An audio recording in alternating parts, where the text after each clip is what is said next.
For that wonderful introduction. I must say that of all the introductions I've received, that certainly has been my most recent.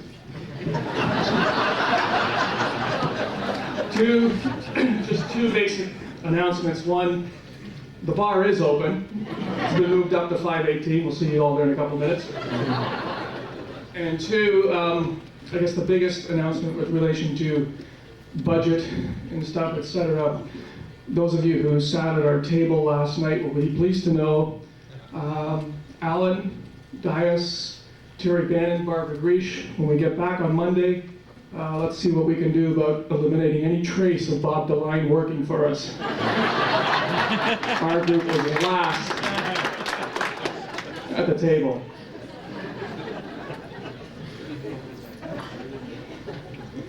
Anyways, everyone awake? If not, Larry McElmoyle can give us a jump start. And two, most importantly, did everybody have sweet dreams thanks to Byron last night?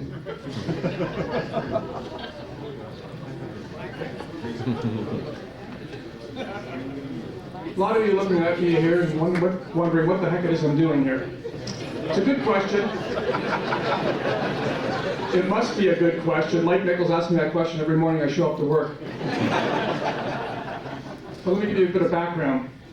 About 3 weeks ago, Surinder Sehdev gave me a call. Everyone knows Surinder. Surinder, where are you?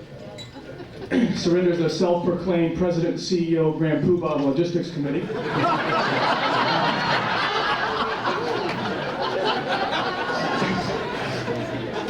Anyways, Surinder gave me a call a few weeks ago, and in traditional Surinder fashion, he says, I'd like to come down and talk to you.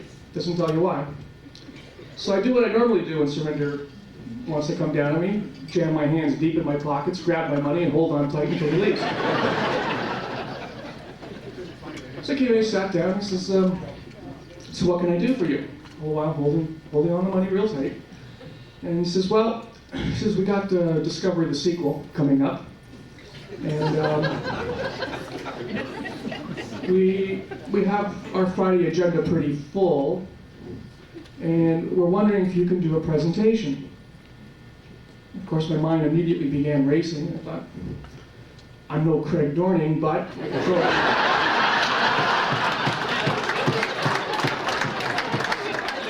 I can throw an income statement up on the screen. Look at that income statement. Be proud of it. I didn't create it. You guys did it. All that hard work, all that effort, putting the client side. Good old-fashioned American way. That's motherhood and apple pie. I looked at Surinder, he says, no.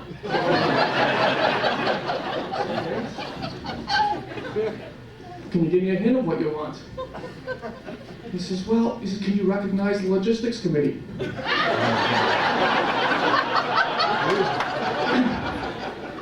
Okay, visions of Romper Room.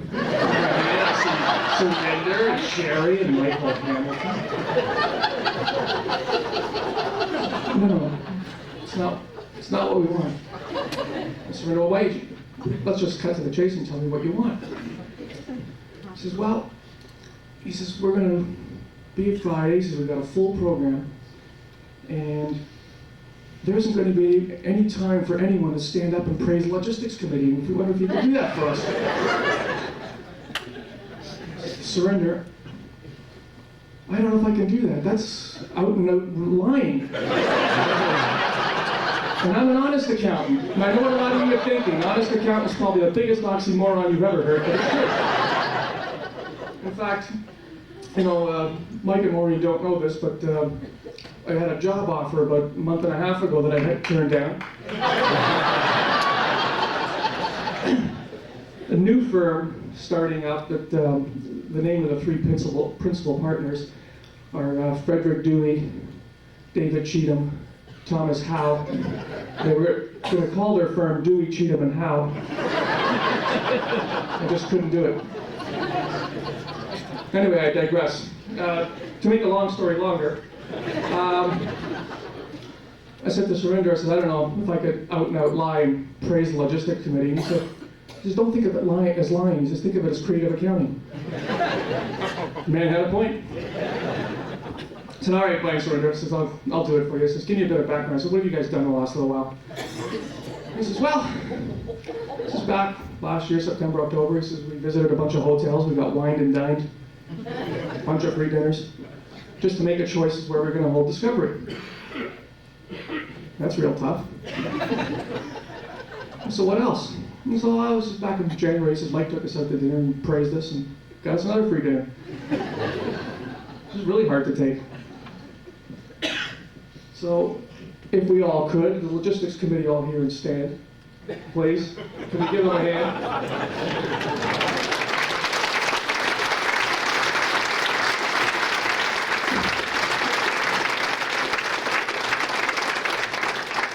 Now, is that loud enough for you, Surinder?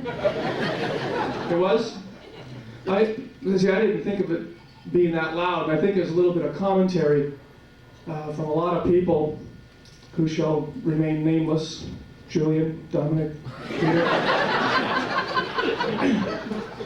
But people who have pulled me out the side of the hall as I walk down, and same feeling that I've got, this is really beginning to tee me off. All the praise the logistics committee you're getting. They want to know, why do we keep honoring the logistics committee when some of the greatest people in history never got a dinner? Marilyn Monroe, sex goddess, who said to Brian Priest, Brian, you have a very striking face. How many times have been struck? Rhoda Barrett, who said to Cynthia Archer, Cynthia, how can you talk all night without stopping to think? Mary Kay of Mary Kay Cosmetics fame, who said to Beulah Birtles, you should neglect your appearance, then maybe it'll go away. Sir Alexander Fleming, who discovered penicillin, said to Joan Burton, codename Q, if they can make penicillin out of moldy bread, surely they can make something out of you.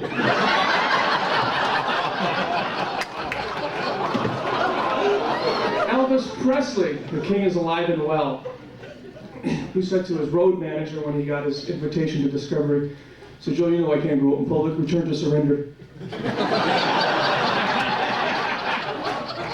Margaret Atwood, novelist extraordinaire, who said to Adrian Gordon, Adrian, one day you'll go far, and when you do, we hope you stay there.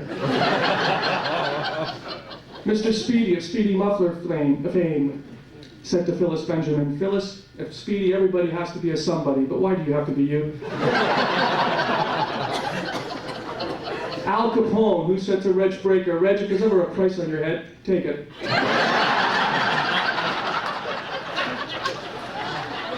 Jacques Cousteau, who said to Sandy Cooper, after he talked to her for an hour, says, Sandy, it's been really nice talking to you. Next time, send me a postcard.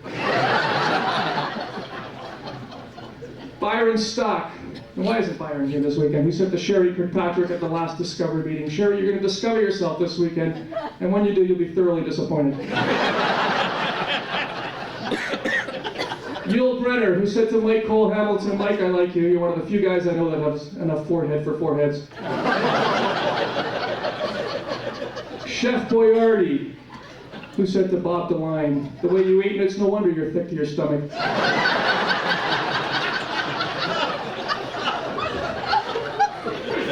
Atlas, the Greek god of mythology, who said to Maureen Shaw, Maureen, we think the world of you. And you know what state the world's in today.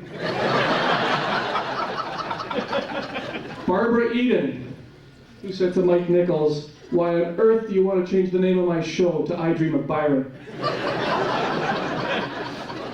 George Washington, father of Ed Barlow's country, said to Jack Mackey when he caught Jack cutting down his tree, Jack, you need more paper?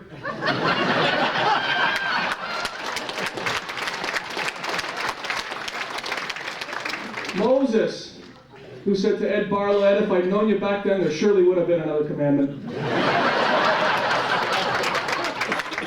Jack Benny, who said to Alistair McEwen, thanks for being you, Alistair, you make me look like a spendthrift.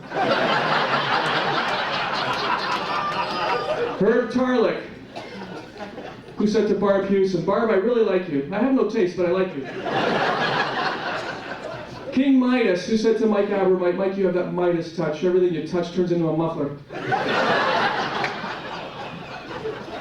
Mr. Florsheim, the shoe emperor, who said to Bill McPherson, And after he looked at his feet and said, now there goes a pair of shoes with 3 heels.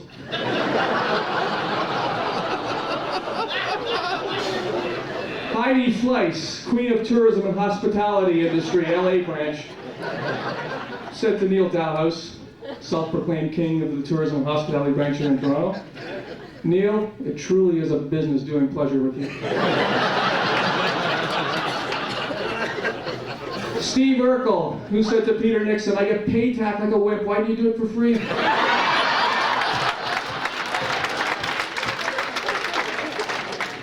Zelda the Witch Doctor, who said to Marlene Durrell, I put a curse on you, but somebody already beat me to it.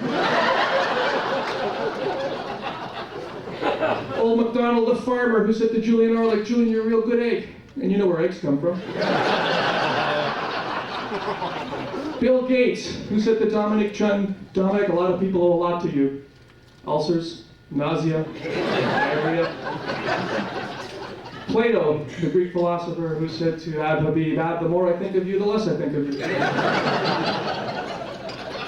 Mario Andretti, who said to Len Sassano after talking to him for an hour and a half, Len, I'd really like to run into you again sometime, preferably while I'm driving and you're walking.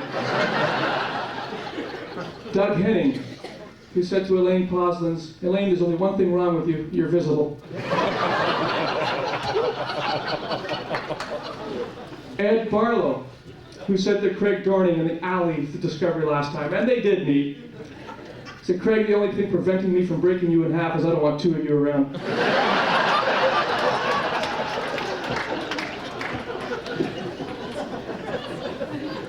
And while we're here at Discovery trying to look into the future, if you will, and the changes, I asked the technology group to come up with what they think the biggest technology change would be over the next couple of years.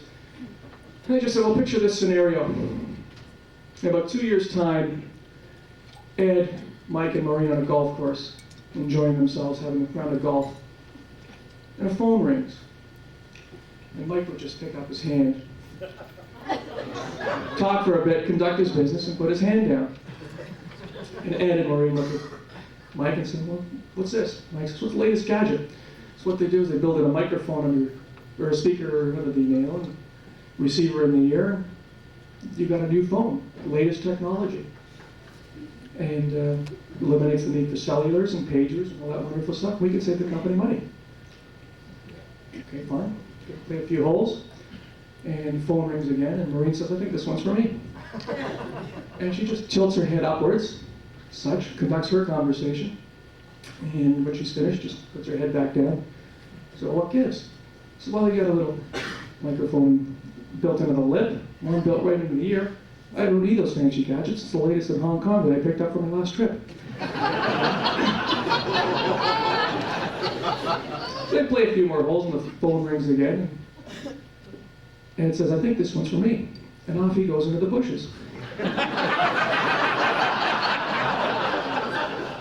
Now he's there for a while.